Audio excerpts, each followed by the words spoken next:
లక్ష్మి ముఖ్యంగా ధనం. ఈ రోజుల్లో ధనం మూలం ఇదం జగత్ అంటున్నాం. అంటే ధనం లేనిదే ఏది కూడా లభ్యం కాదు. ప్రతిదీ కూడా ధనంతో కూడుకునున్నదే. ఎప్పుడైతే భౌతికంగా ఉండి అంటే దేహపరంగా ఈ లౌకికమైనటువంటి విషయాల్లో ఉంటామో, అది కనుక నడవాలి అంటే, అంటే ఈ ఉపాధిని నిలబెట్టాలి అంటే ఆహారం కావాలి. ఈ ఆహారం కావాలి అంటే ఆ ఆహారాన్ని సంపాదించడానికి సరిపడా ధనం కావాలి. అందుకనే ధనానికి అధిష్టాన దైవత, జ్ఞానానికి అధిష్టాన దైవత లక్ష్మి. సంతానం, సౌభాగ్యం అన్నీ కూడా ప్రసాదించేటువంటి శక్తి కలిగినటువంటి తల్లి లక్ష్మీ రూపం. ఇక ఈశ్వరునికి తన అంశ అయినటువంటి కాళీని ప్రసాదించింది. నీవు నా అంశ అయిన కాళీని స్వీకరించు. ఈమె తమోగుణ సంపన్నురాలు. ఎప్పుడు నా అవసరము వచ్చినా, ఎప్పుడు ఏది అయినప్పటికీ కూడా, అంటే మీరు చేయలేక, మీరు సమర్థించలేక మితిమీరిపోయి ఉండేటువంటి పరిస్థితి ఏర్పడినప్పుడు, నన్ను స్మరించినప్పుడు నేనే వచ్చి దుష్ట సంహరణ చేస్తాను. అలాగే తమోగుణ సంపన్నురాలైనటువంటి కాళి సౌభాగ్యం అంటే ఇచ్చ, క్రియ, జ్ఞాన. ఇక్కడ ఇచ్ఛాశక్తి స్వరూపిణి, సర్వముని చేకూర్చగలిగేటువంటి శక్తి, ధైర్యం, యశస్సు అన్నిటినీ కూడా ప్రసాదించేటువంటి తల్లి కాళి.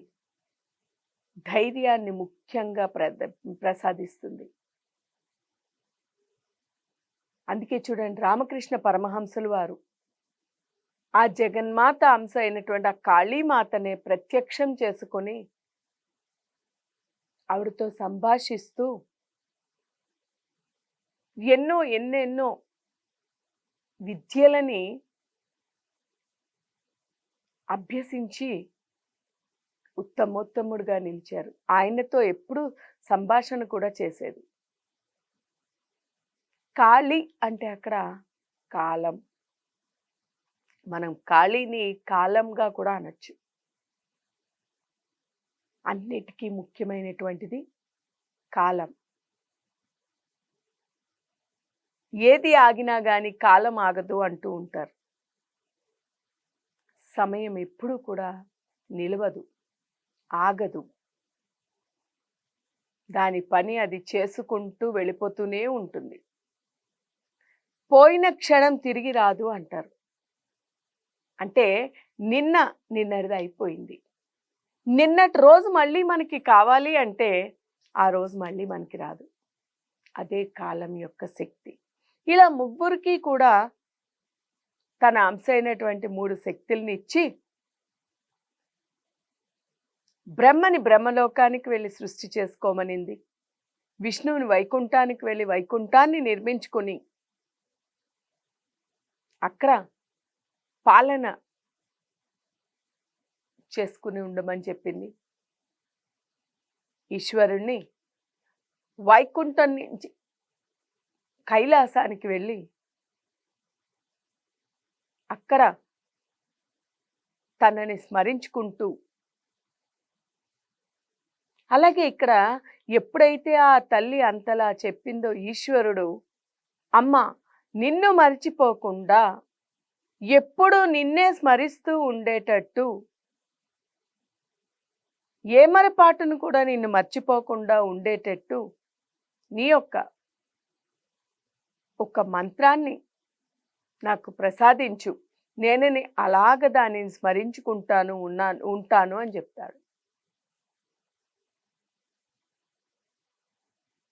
ఎప్పుడైతే ఆయన అలా కోరుతాడో ఆ జగన్మాత కరుణాహృదయ కరుణామయి, కరుణతో కూడుకున్నటువంటి మనసు కలిగినది, వెన్న వంటి మనసు కలిగినది తక్షణమే ఆయనకి ప్రసాదించి ఆవిడ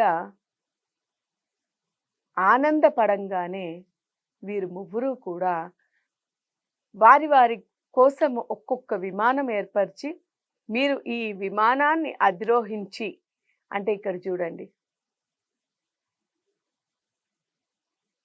ప్రతి ఒక్క ముగ్గురిని కలిపి తీసుకుని వచ్చి ఇన్ని చూపించి, అంటే దీంట్లో మనము అంతరార్థం తెలుసుకున్నట్టయితే అక్కడికి చేరుకునేటప్పుడు, అంటే అమ్మని చేరుకోవడానికి, అమ్మ దరి చేరుకోవడానికి మనము సామూహిక కార్యక్రమాలు, పారాయణలు, పూజలు చేస్తూ ఉంటాం.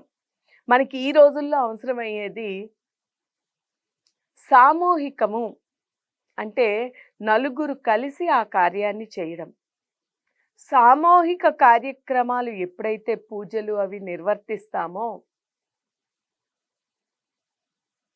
ఒంటరిగా నీకు నీవు చేసుకున్న దానికంట ఫలితము 10 రెట్లు వస్తుంది. మళ్ళీ వచ్చినటువంటి ఫలితాన్ని ఎవరికి వారు విడివిడిగా స్వీకరిస్తారు కూడా. అంటే ఎవరి స్థాయి, ఎవరి అర్హతను బట్టి వాళ్ళకి ఆ యొక్క అనుగ్రహాన్ని ప్రసాదిస్తూ ఉంటుంది ఆ తల్లి.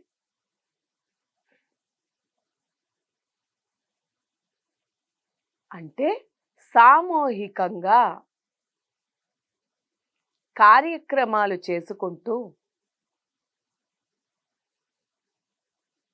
ఇప్పుడు ఇది కలియుగం కాబట్టి, కలి ప్రభావం విపరీతంగా ఉంది కాబట్టి, ఈ రోజులలోని యజ్ఞ యాగాలు కానీ, విగ్రహారాధన కానీ ఏమీ లేదు. అంటే ఏమీ లేదు అంటే అన్నీ ఉన్నాయి, ఏది చేస్తున్నా ఆనందమే. కానీ అంతగా సంపూర్ణంగా ఇవి జరగడం లేదు. అందుకని ఈ కలికాలంలో, ఈ కలియుగంలో ఎప్పుడూ కూడా నామస్మరణ ముఖ్యమైనటువంటిది. నామస్మరణ చేసుకుంటూ ఉంటే ఆ పరమేశ్వరి యొక్క అనుగ్రహాన్ని సంపాదించగలరు. ఎందుకంటే ఇప్పుడుండేటువంటి కాలమాన పరిస్థితులను బట్టి సమయము కానివ్వండి, అంటే ఈ యొక్క యాంత్రిక జీవితం వల్ల దేని మీద కూడా ఏకాగ్రత చేయలేని పరిస్థితి కాబట్టి, యజ్ఞయాగాలు చేయడానికి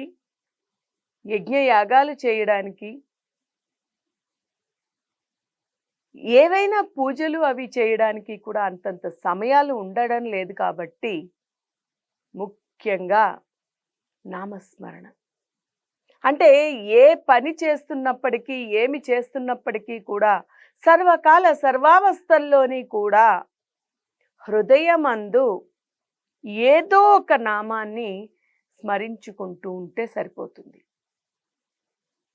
అయితే ఎప్పుడో ఒకసారి చేస్తూ ఉంటాం. ఆ ఎప్పుడో ఒకసారి చేసేది ఏదైతే ఉందో అది మనము సామూహిక కార్యక్రమాల్లో కనుక పాల్గొని ఉంటే, అంటే ఇందాక మనం చెప్పుకున్నాం, సామూహికం అంటే కలసి కట్టుగా నలుగురు చేసేటువంటిది. మీరు చూడండి, ఏ వ్రత కథను తీసుకున్నప్పటికీ కూడా, ఉదాహరణకి మనకి శ్రావణ మాసంలో వచ్చేటువంటి వరలక్ష్మి వ్రతాన్ని తీసుకుందాం. ఈ వరలక్ష్మి వ్రతంలో మనము ఆ యొక్క కథని కనుక చూసినట్టయితే, అందులో చారుమతి అంటే సత్వము, ఎప్పుడు నలుగురు కోసం ఆలోచించేటువంటి ఆవిడ, ఆ బ్రాహ్మణ స్త్రీ నలుగురు 4 వర్ణాల వాళ్ళని పట్టుకుని అందరితో కలిసి అందరూ నేను నాతో పాటు అందరూ కూడా ఆ యొక్క అనుగ్రహాన్ని సంపాదించాలి అంటే వచ్చినటువంటిది నా ఒక్కర్తికే కాదు, ఆ పరమేశ్వరి అనుగ్రహం పొందాలి అంటే నేను నాతో పాటు మిగిలిన వాళ్ళు కూడా ఆ జగన్మాత యొక్క అనుగ్రహాన్ని సంపాదించాలి అనేటువంటి సద్భావనతో అందరూ కలిసి చేసుకున్నారు. మనందరికీ తెలుసు వాళ్ళు ఆ రకంగా అందరూ కలిసి చేశారు కాబట్టే దాని ఫలితం కూడా అమోఘంగా వచ్చి వాళ్ళకి ధన ధాన్య అష్టైశ్వర్యాలు లభించాయి. అందుకనే సామూహికంగా ఇక్కడ చూడండి, మనం ఇక్కడ చూసినట్టయితే బ్రహ్మ విష్ణు మహేశ్వరులు ముగ్గురు కలిసి వచ్చారు. ఒకే విమానంలో వచ్చేటప్పుడు ముగ్గురు కలిసి వచ్చారు. వాళ్ళ సందేహ నివృత్తి అవ్వడంతో పాటు వాళ్ళకి ఆ జగన్మాత యొక్క అనుగ్రహం లభించడంతో పాటు దర్శన స్పర్శనములు లభించి ఈ సృష్టి యొక్క రహస్యాన్ని తెలుసుకుని జగన్మాత అనుగ్రహాన్ని పొందగలిగారు. ఈ జగన్మాత యొక్క అనుగ్రహాన్ని పొందిన తర్వాత అంటే ఆ పొందినటువంటి ఫలం మాత్రం ఎవరికి వారు విడిగా తీసుకుని వెళ్ళారు. ఎవరిని బట్టి వారికి సంబంధించినటువంటిది ఆ పరమాత్మ, ఆ జగన్మాత ఖచ్చితంగా ప్రసాదిస్తుంది. ఆ జగన్మాత వారి అర్హతను బట్టి వారికి ఫలితాన్ని అర్పించేసింది. దానిని స్వీకరించి జగన్మాత అనుగ్రహానికి పాత్రులయ్యారు. అయితే ఎప్పుడైతే బ్రహ్మ విష్ణు మహేశ్వరులు ఈ రకంగా ప్రార్థించారో బ్రహ్మకి ఇంకా తనివి తీరక కొన్ని ప్రశ్నలు వేయాలనిపించింది ఆయనకి.